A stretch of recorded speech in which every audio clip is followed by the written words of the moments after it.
11 of Real Estate Real Fast. I'm your host, Aaron Jistel. Thank you so much for joining us. For those of you guys joining for the first time, just to give you a little bit of information about what we're all about here at Real Estate Real Fast. So this is a podcast where we talk about all things real estate. We tend to have a focus or a little bit of an emphasis on the real estate investing side of things. We like to bring on different guests that could talk about anything from hard money financing to marketing to inspections and things of those nature. And then every now and then we just come on and you're stuck with just me geeking out on data and talking about what's going on in the real estate market. And so a little bit about me. Again, my name is Aaron. I'm the broker and one of the co-founders here at ListingSpark. So at ListingSpark, we are a technology-driven real estate brokerage. We help home sellers, but specifically investors, sell their properties quickly, easily, at the highest price possible. And we try to save as much money in their pockets as we can on the commission side of things. And so today, since we're just in 2023, Happy New Year's, by the way, everybody. It's hard to believe that we're already out of 2022. It's like weird that 2022 simultaneously felt like the longest year, but shot by extremely quickly, it feels like. So there's a lot that's happened in 2022. So I figured today we would take a little bit of time and talk about what's going on in the real estate market, what we saw in 2022, what we might be seeing in 2023, just to make you feel a little bit better about listening in on this podcast. Just so you know, at ListingSpark, we do a lot of volume across Texas, and we have the benefit of looking at a lot of data points. And so like last year, we handled, close to 1,500 listing transactions, which is working predominantly with sellers. And from that, we get to analyze a lot of different data points that we're seeing with our own listings, and then measure that against what's going on in the market, see what's happening with showings and offers and closed sales and transactions. And we started the year pretty strong. We started the first quarter up in almost every category. And this is not just at ListingSpark. This is the total market as a whole, and specifically Texas. And then things started to slide as we got into Q2. And then obviously we went kind of completely downhill as the market started shifting in June, July, as rates started to pop. So I've put together a lot of good data. I'm gonna be rattling off some numbers. This is meant to be an interactive podcast. So if you're tuning in on Facebook or LinkedIn or anywhere else, you can feel free to chat in. We will always do a Q&A at the very end, but if I see a riveting enough question that's on topic, I may jump in on that during the rest of the show as well. So feel free to chat in, ask any questions. I'm sitting in Austin, Texas right now. We're located kind of near the Arboretum in Austin. So we tend to get a little bit more data centric coming out of Austin, but I've got some numbers in Dallas, Houston, San Antonio as well. So a little bit of what we saw year to date. We'll start out in Austin. For the year, closed sales were down 25% compared to where they were in 2021. That's a big number. Being down 25% on anything is a big number. So we were definitely feeling the pain of that in the Austin market. That probably saw the sharpest increase in values in 2021. December sales specifically were brutal. They were down 55% year over year. That's a just staggeringly high number. Median sales price declined by roughly 2% year over year. So, if you look at median, you're just kind of hugging the line of where the most sales are happening, not average, which can get kind of pulled up by the high price points. So we did see a decline in values in 2022. I think that will continue at least part of the way in 2023. We'll talk about that a little bit more here in a bit. Average days on market climbed in December to over 58 days. So think about it like this. I mean, we hit one point where we were on the market for longer than a week. It just felt like an absolute eternity. And now in less than a year, we have to get used to 58 days before we see a contract on average. And again, this is not for ListingSpark listings. This is for the entire Austin MLS. So this is kind of spread across every different category. New listings were down 17%, and active listings are up over 225%. So let's unpack what that kind of means. So new listings are down 17%, which means home sellers are thinking twice about listing their house. We always see new listings drop in December because it's the holidays. November, December, kind of when we get Thanksgiving all the way through New Year's. A lot of people just decide not to sell at that point. But pair that with what's going on in the market, and year over year, it's down 17%. So it's already down because it's December, and it's been down December to December. Active listings up 225%. So that's the total active listings sitting on the market. That's a big jump. And so that affects what we call months supply of inventory. We've talked about this before on previous podcasts, but for those of you that don't understand that nomenclature, so months supply of inventory, think about it. If you did not put any new listings on the market at all, if you just took the segment of listings you currently have on the market, how long would it take to sell every one of those houses? And that's your month supply of inventory. So we're sitting at over 3 months right now, which is the highest that we've seen in a long time. And it was less than 1 month a year ago. So that's a big, big increase. And then finally, we're seeing pending sales. We're down close to 40%. So we have a stagnating market. Just things are slowing down, and take normal seasonality paired with what's going on in the market. We're just seeing a big slowdown in Austin. In Dallas, so keep in mind, December numbers haven't come out everywhere. I was able to get the December numbers for Austin. In some of the other markets, we're still working off November because the boards haven't reported all the data yet from December. So some of this will be November and December. They're pretty similar. We're seeing December was worse than November in most categories, but not by necessarily a massive number. So in Dallas, in the month of November, median home value was up year over year by 9.9%. So that's some good news. Active listings are up 118%. Days on market increased to 44 days on market. So selling a little bit faster in Dallas than Austin, and closed sales are down 30%. So obviously we're seeing the slowdown in Dallas as well. In Houston, home sales were down for the 8th straight month, down 30.4% in November. And the average sales price increased by 5.8% year over year, up to $403,000 and some change. That's still below the record that we set in Houston in May, which was $438,000. So median price increased 7% to $332,000. Months of inventory jumped to 2.4 compared to about 1 month a year prior. And then active listings are up 51%. Let's see, pending sales down 28%. So, we saw pending sales drop 40% in Austin, 30% in Dallas, almost 30% in Houston. In San Antonio, closed sales down 33%, average price up 4% in November to $365,000 on the average. Median was up 2% to $300K. Days on market at 52 days, which is a 68% increase. And then new listings are down 13%. New construction listings down 1%. So we're seeing more new construction listings than we are resale. In total, active listings are up 75% for the resale market and up 126% for new construction.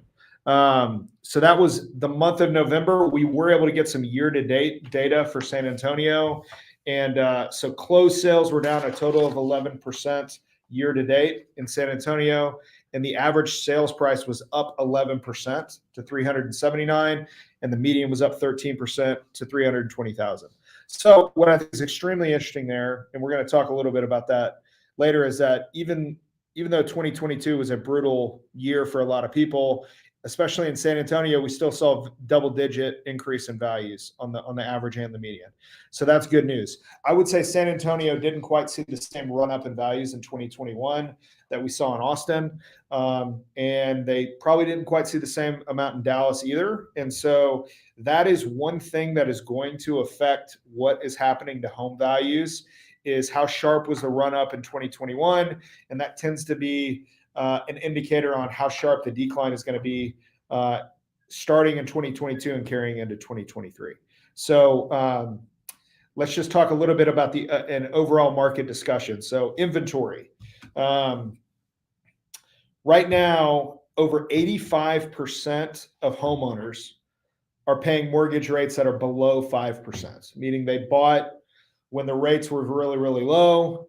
So 85% are below 5%. 2/3 of those are under 4%. So you've got a ton of people that have a sub 4% rate. Some of them even have a sub 3% rate.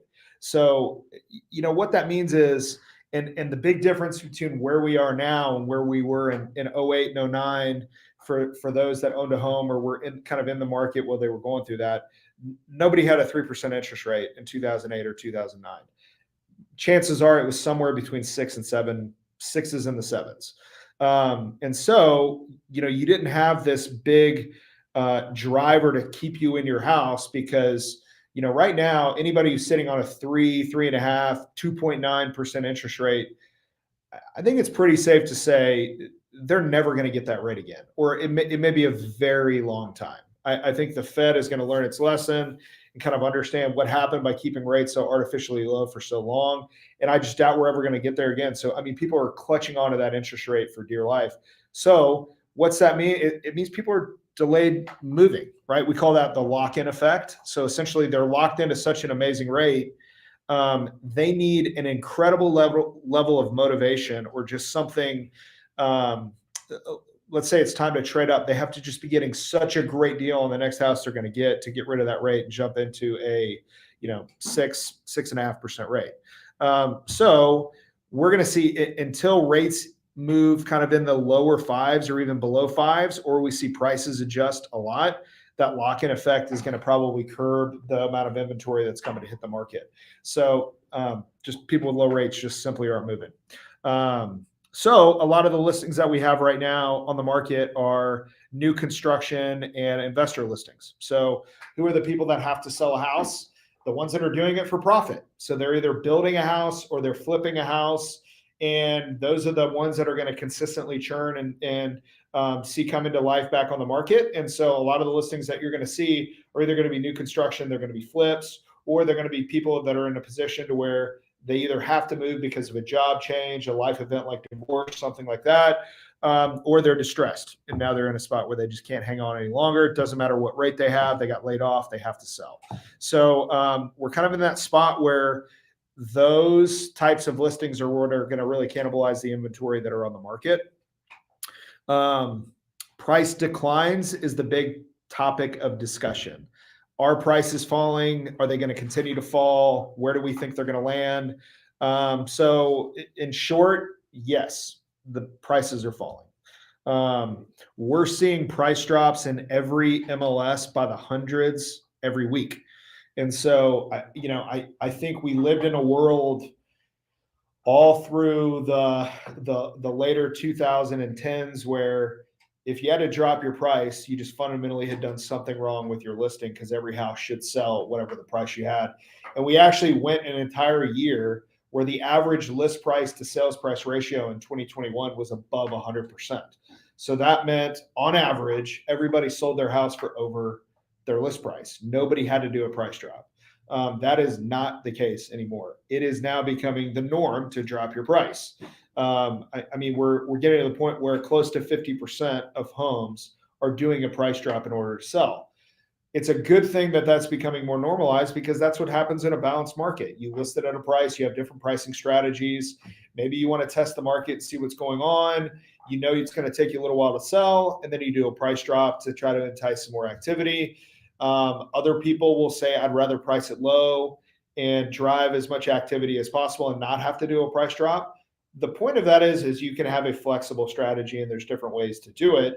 But it is not completely unheard of anymore. It's actually becoming the norm to have to do a price drop on your listings. So as far as values declining, kind of like what I talked about earlier, the markets that spiked the highest in 2021 are going to be the ones that are most likely to see the pullback in values in 2022 and 2023. So it's already started. We're already seeing areas.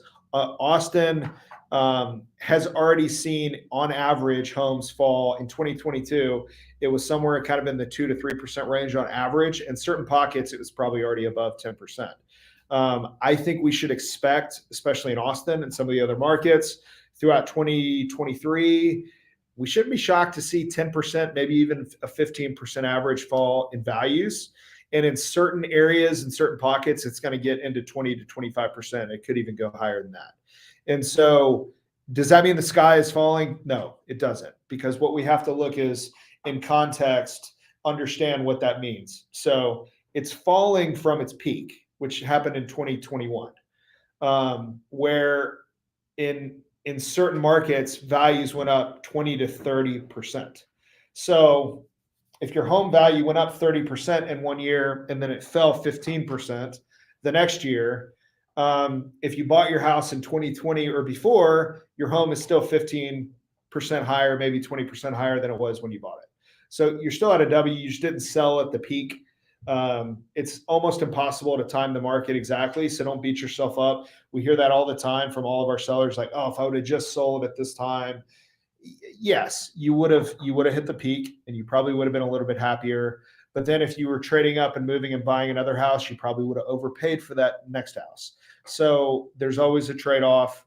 All you can do is adjust to the market that you're in right now. But I am expecting values to fall somewhere in that kind of 10% range throughout the course of 2023 on average across the major markets in Texas.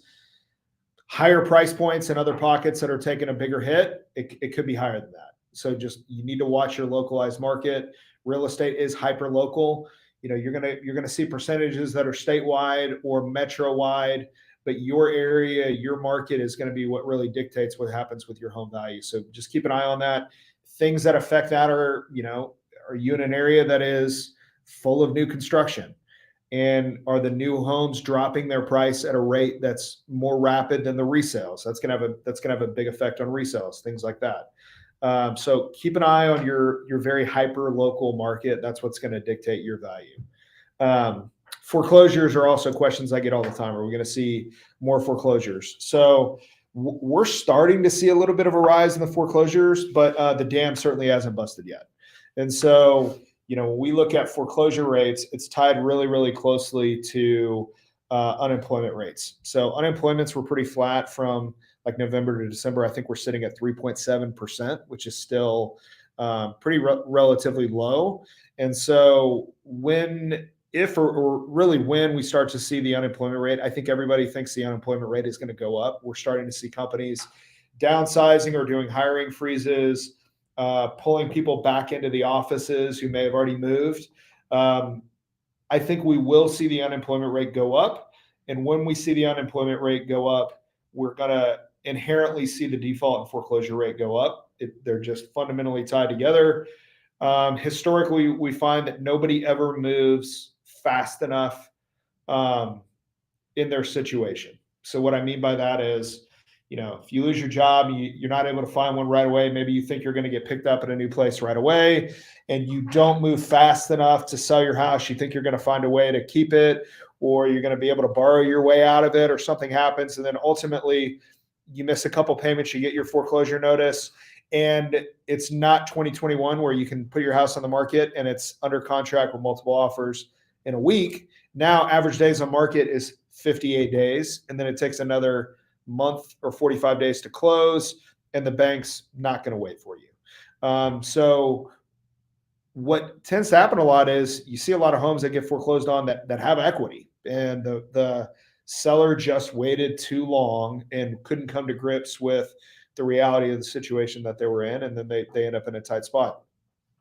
I follow a guy by the name of Aaron Amishastegi, really influential guy in the real estate space. He owns the Roddy list, which is a pre-foreclosure list that goes out. He's at all the auctions across Texas. So if you don't know who he is or you're not following him, I definitely recommend you looking him up. I saw he had a post the other day that there were a lot of deals on the auction block this month that were ARMs. So adjustable rate mortgages. We thought those really went away back in 2008. But what happens when we go on this bull run that seems like it's going to last forever is lenders start to do things that their short-term memory kicks in and trumps their long-term memory of what happened during the Great Recession, when we had a ton of adjustable rate subprime stuff going on. And so we're seeing people back in like 2017 that did a 5-year ARM, and that ARM just kicked in and their rate doubled. Maybe it tripled. I mean, depending on where they were at in 2017, if they got a 2% rate, a 2.9% rate, and then it adjusted up to 7, that's a huge difference on your monthly payment. In some areas, that could be $1,000 to $1,500 a month difference. If you had a job loss or some other event, you can't catch up to that. So he's already seeing a lot of properties that have arms that are winding up on the auction block. So keep an eye on that for those. That may be a segment. If you're an investor, you want to target those. If you can track down who has an adjustable rate mortgage, when they took it out and when it kicks in, man, that would be a list that I would want to get my hands on and I would want to start reaching out to. So let's talk a little bit about new construction. So we're starting to see builders are pulling back on new starts. We saw they couldn't build fast enough in 2020 and 2021 for the demand, and so we saw them building as much of a feverish pace as they could. You run into supply chain problems. The building timeline got dragged out forever, and then now we're in a spot where they've got all these houses to sell and the market's slowing down. So they've got to get this inventory off their books. In a declining market where inventory is climbing, builders are having to shift gears and make some changes to their business and industry-wide changes. So we're going to see new construction starts declining until the market starts to see some positive effects probably later this year. In December in Austin, and it's pretty similar in some of the other markets, new construction accounted for 40% of the active inventory on the market. That's a huge number. It is not normal to see 40% of the listings on the MLS that are active inventory be new construction. So that's significantly higher than normal. And it creates a unique set of challenges that a lot of people aren't used to. And so, for example, builders are highly incentivized to get their houses off their books and get them sold. And they can offer deals that your average person can't. So that could be a design center credit. That can be a bonus. That can be covering your closing costs. That can be doing all these things that the average resale seller just can't compete with. And to boot, you're getting a new house. And so it's a shiny something new that you get to pick out all your finishes on. You're getting all these incentives. And so that does have an effect on the resale market. So it is becoming very normal for your resale sellers or your flippers or smaller custom home builders. You've got to start understanding what kind of incentives are being offered by new construction. So that could be a credit to their closing costs to buy down their rates. It could be giving them some options on things to pick out of their own. Appliance packages. Start getting creative because that's what the builders are going to be doing. Let's see. The other thing you might want to look for in builders is they're going to start lowering their price points. So they're going to start building lower priced homes. They're going to look for safe haven in those kind of price points that are moving quicker, give them a lot less risk. They might start targeting more first-time home buyers since we know that's such a large segment. So maybe a little bit less reward, but a lot lower risk. I would expect most builders to start becoming a lot more risk averse than they have been. And so you may have phases of neighborhoods that maybe you thought they were going to be going a rung up in price, and you could see them starting building smaller floor plans, lower price points, things like that. So that could have the potential of changing the landscape for some new developments and new neighborhoods. I would assume that's probably something that's going to start happening. So we'll see what happens with the new construction, but I think it's going to be a little bit of a muted year this year until we start to see some signs of life. On the rental side of things, I expect the number of single family homes being rented out to shoot up.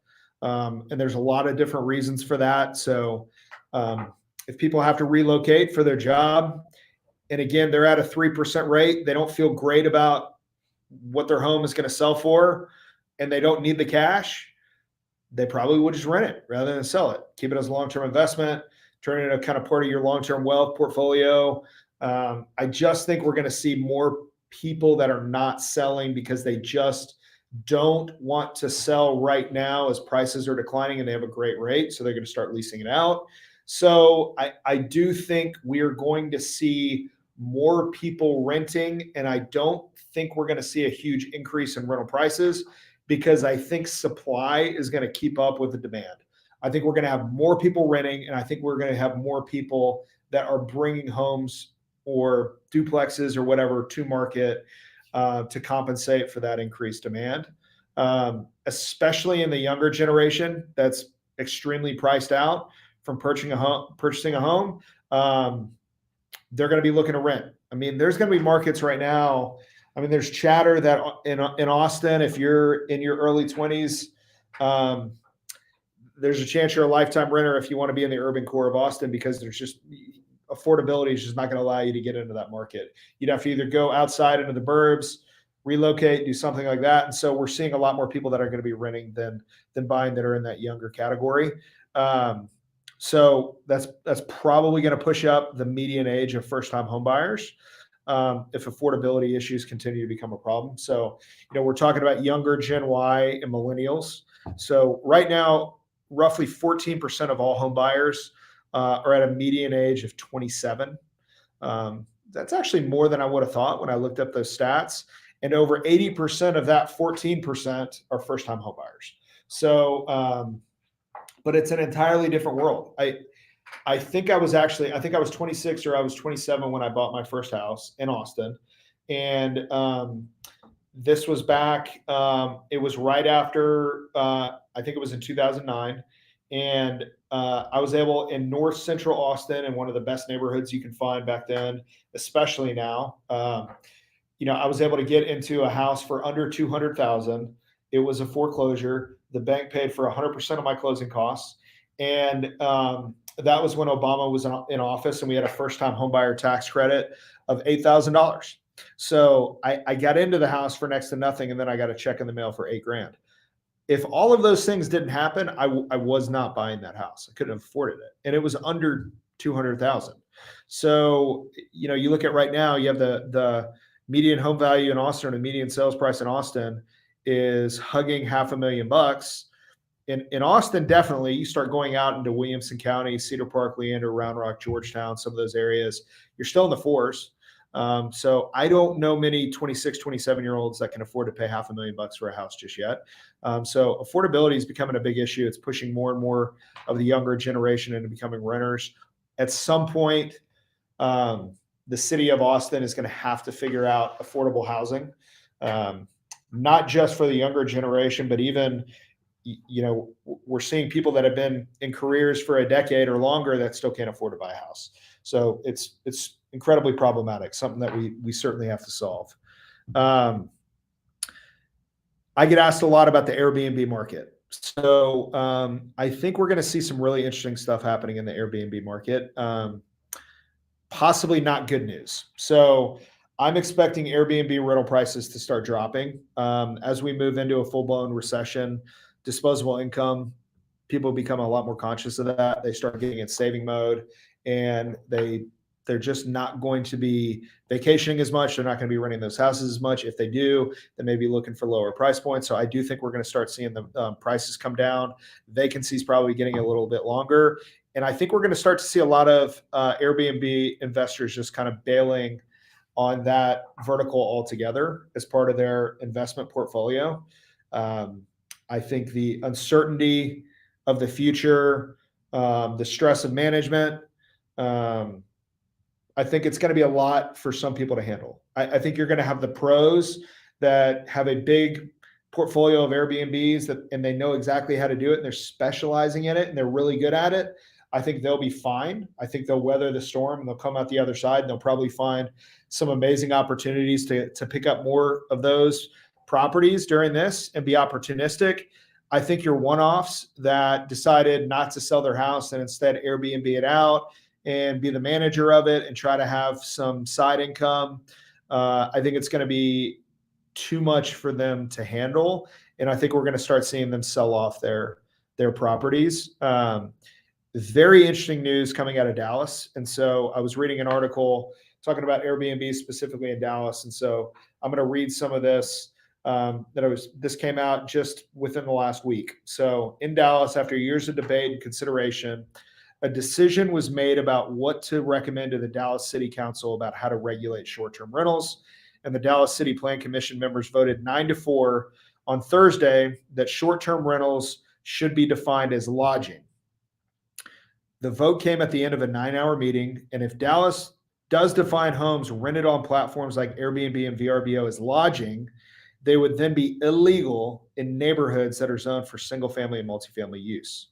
So they would be limited to areas that are zoned for commercial or mixed use.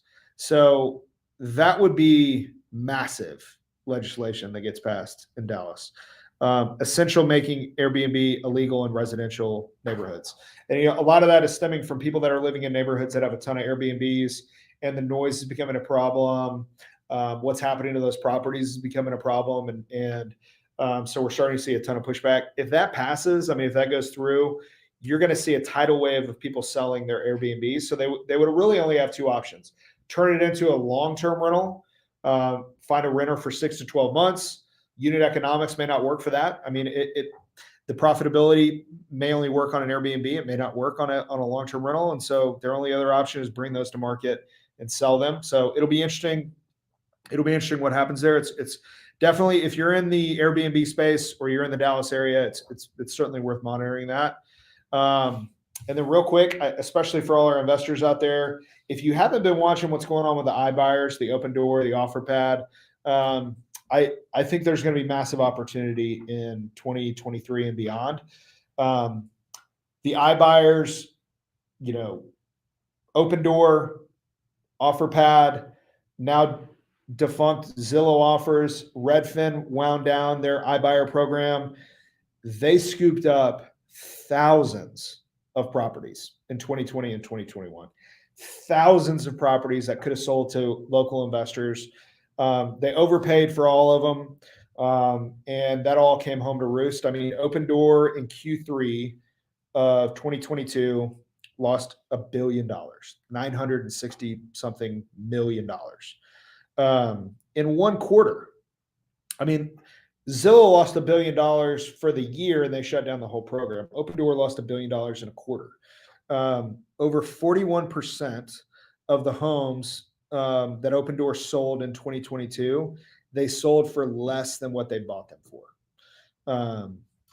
So they took a loss on everything, right? On every house, they pretty much took a loss on after you calculate the cost of doing business and all their overhead and everything else. But when you have 41% of the houses you buy and then you sell for less than what you bought them for, that's just a fundamentally broken business model that, frankly, is in my opinion, possibly very unfixable. We might be watching the end of days for Open Door unfolding as we speak. I think it's a very real possibility. Their CEO exited the company. They brought on their CFO to take over as CEO, which anytime you see a CFO step into a CEO spot, it's because their finances are in a tailspin and they can't find their way out of it. And they need somebody at the helm that is extremely financially minded and understands how to do a turnaround from that standpoint.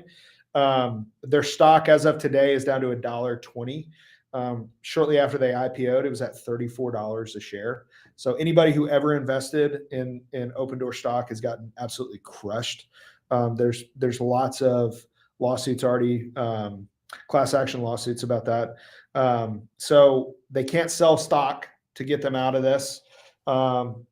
A lot of the homes they purchased with debt. And so in 2019, 2020, even 2021, debt was a lot less expensive. Interest rates have gone up. So now they can't borrow their way out of it because the interest on the loans is way too high. So if they're already losing money, they can't borrow money at a higher rate. It just means they're going to lose more per house. So that's hugely problematic for them. And then, they were once valued at $5 billion. Currently, their market cap now is sitting just under 700 million. So that's wild. OfferPad, a lot of the same. Their current share price is 49 cents a share. It's down from their peak around 11 after they IPO'd. They're at risk of being delisted from the New York Stock Exchange. So it becomes virtually impossible for them to sell stock. So my takeaways from the iBuyer calamity that's going on right now is it's further proof that real estate investing is just hyper local.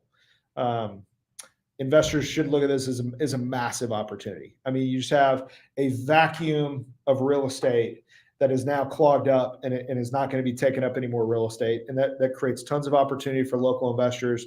that understand the unit economics, that understand what it takes to value a deal properly, can give the right narrative to a home seller, can make them understand that Opendoor is no longer going to be their salvation and overpay for their house anymore. They're going to have to find another strategy to sell their property. And so I think if you're a local investor, this is a real big opportunity, in my opinion.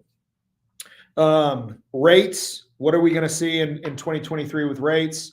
I'm not a lender. I talk to a ton of lenders all the time. I monitor rates daily. I try to inform myself as much as possible. They're sitting today still around 6.5%. That still feels incredibly high. But again, it's context. The last decade, everything's been artificially low. If we look at this over a 20, 30, 40-year span, 6.5% is not high. It's actually below average. So it's likely going to stay there for at least a little bit longer. Jerome Powell, he's going to keep it there until he knows inflation's under control. So he was very, very clear. If you listen to him on any of those Fed meetings, his narrative was always really clear. He said that things are going to be painful longer than everybody expects. His specific, words on the topic are the Fed have tools in their toolbox to fix a broken economy that comes as a result of the recession. But they don't have the tools to fix runaway inflation. So they'd rather overcorrect on the amount of pain that everybody's going to feel from raising rates and then fix the economy with the tools that they have than undercorrect and not resolve inflation, have it continue to be problematic. I'm not saying he's right.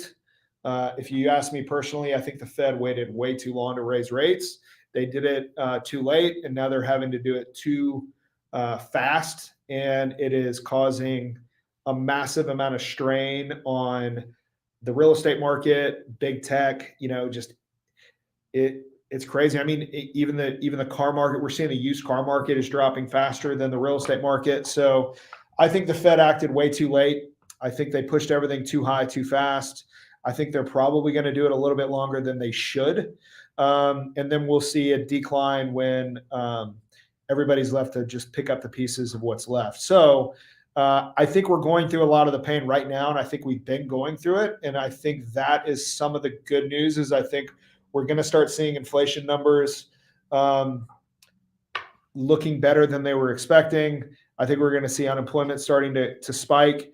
And maybe that'll be signs of life for the Fed to kind of slow down those rate hikes and actually start seeing some stuff fall. So, the one thing that we haven't seen bottom out yet is the stock market. So the Dow's only shed about 3,400 points from a year ago, which is not much. It's at 33,000. That's actually up 3,000 points from September. So I do think, all these things considered, I think we're going to start seeing mortgage rates that are going to fall. My guess is somewhere in Q2 of this year. I think after home values have fallen about 10 to 15%, Jerome is going to start seeing, okay, I've done my job. The market's in the toilet. Inflation is under control. Now it's time to pick up the pieces and start moving the rates back down. So I think that's going to start happening. I'm hoping it happens as soon as Q2 and kind of coincides with the seasonal upswing. That would be, in my opinion, our best case scenario that I think is a real possibility. I talk to skeptics every day that don't think that's going to happen, and they think that may be 2024. I think that's a little bearish. I think we'll probably see signs of life this year. I am optimistic that it could happen starting even before the summer hits. I think the real estate market will start coming back sooner rather than later. But again, I want to give context to that. We're talking about home values falling 10 to 15% off their peaks of a year that is an outlier year that will maybe never happen again. So, I was lucky enough. I live in Austin. I own a home in Austin. There was a year where my home went up over 30% in its value, and it's probably fallen now 10 to 15%. I'm still up 15%. I'm still at a net positive. It's hard for me to be really that upset about that. I mean, obviously, it'll be troublesome and worrisome if it drops to 30% or 40%. I don't think that's going to happen, but we have to look at it in context. We can't look at 2021 as this baseline or the norm. It's an outlier. It shouldn't have happened. It's not going to happen again. We have to look at years that were a little bit more normalized. So 2018, 2019, even 2020 are more normal paced years on number of homes sold, appreciation rates, things like that, even interest rates. Throw 2021 out the door as this kind of baseline of what you're looking at, because everybody looks at year over year changes, and it's going to be nasty. I mean, if we're looking at 2022 compared to 2021, it's going to be nasty on almost every metric that we're looking at, and we just need to start reevaluating the lens at the way we look at the market. So let's see. Last thing, how to best plan for 2023. I'm starting to see some questions roll in. I appreciate it. I'm going to answer those in just a second. I want to talk a little bit about what we can expect in 2023. Like I said, expect the market to start coming back. I think we're going to see signs of life in Q2. I think this year is going to be another lower year on total volume of transactions. It was down 20. It's going to end up being down 25%-ish. In 2022, I think it'll be still down compared to 2021 and maybe even 2020 and 2019. But the real estate market is still going to move. We're still going to see homes sold. Expect an especially low kind of January, February, and I think we'll start picking up as summer starts to hit. What I'm telling every home seller, every investor, anybody that has a property to sell, stop looking at the macros and start looking at your very hyper local market. So don't get too caught up in what's going on in the city as a whole. Look at what's happening in your neighborhood, in your school district, in your zip code. Be hyper local. And the best way to do that is looking at those kind of comps. So what's the lens you should be looking at comps to? So looking at actives. Forever, we just said, hey, focus on closed deals because every house was going to sell. So you look at closed because that's going to be the end all be all for where the value is. That is not untrue anymore, but there's other things that you should be looking at. So actives are going to tell you the story of what's going on with your competition. You should be watching them extremely closely. If it's a comparable property to you and it's on the market in your neighborhood, a buyer is going to look at your house and their house. So where are you priced relative to them? What are the days on market for the other actives? Are they doing price drops? How long have they been on the market? What's the actives average days on market? Pendings are going to tell you the story on what's moving and why. So are they nicer? Are they a lower price point? Are they fixer-uppers in a really great neighborhood? Do they have all the bells and whistles? What do the pending days on market look like in comparison to the active days on market? Because that's going to tell you how long you're probably going to have to wait to see a contract on your house. And then finally, the closed sales are the ones that are telling you the real story on the value. We are seeing homes selling for under their asking price. I would expect the list price to sales price ratio to adjust to closer to in the high 90s, so 96 to 98%. Somewhere in there, probably settle in around 97 and some change. So what that means is if I list my house for $300,000, it's probably more likely to sell for somewhere in the range of 97% of what it was listed for. And so you shouldn't be looking at the list price. You need to find the sold price. That's going to tell you what the actual home's worth. That's what appraisers are looking at. That's what realtors are looking at. So make sure you're looking at the closed comps that way. And then control what you can control in your listing. Pull out all the stops to deliver the best product you can to market. If you think you have something that looks ugly to you inside the house, fix it. Because the buyer's going to look at it and see the same thing. They're going to have choices. We're seeing that inventory, active inventory is up over 100% in every market, over 200% in some markets. Buyers have options. You need to be one of, if not the best choice they can choose. That's how you're going to get your house sold. So be conscious of that kind of things. And then as prices adjust, don't overspend on things that are not going to bring value back to you. You should be kind of hoarding your funds, using it wisely. Use companies like ListingSpark to sell your house. And the reason I say that's so important is one of the big things, we have saved north of $30 million in commissions for our clients. And now in a bull market, that's just more profit in your pocket. But how that becomes really, really powerful for our clients now is, let's say they're selling a $500,000 property, and we're able to save them $15,000 or close to $15,000 in commissions. They can invest that in a price adjustment. They can be priced more aggressively than their competition, which price is the number one factor when it comes to selling. So instead of trying to keep your price up with everybody else, it gives you an opportunity to come kind of one rung below, be a little bit more enticing for the buyers. And so be looking at ways that you can save, be looking at ways you can get more aggressive with your listing. Be patient, understand that it's going to take you longer to sell. than it otherwise would have in previous months or years.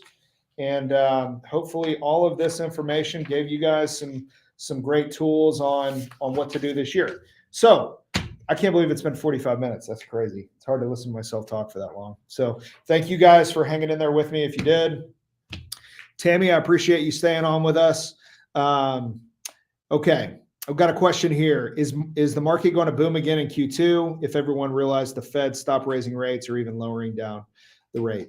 That's a great question. I think it's possible. I don't know about a boom, but we had a massive amount of pent-up demand. That demand didn't just disappear. So last year, a lot of that demand moved into a lease in July of last year, and that lease is 12 months. So that tenant that wanted to be a buyer is now probably going to be in a good financial spot. And if home values have come down, now the house they couldn't afford last year, or they lost out on multiple offers, may be there for them to go after it again this year. And when their lease comes up, they're going to start looking again.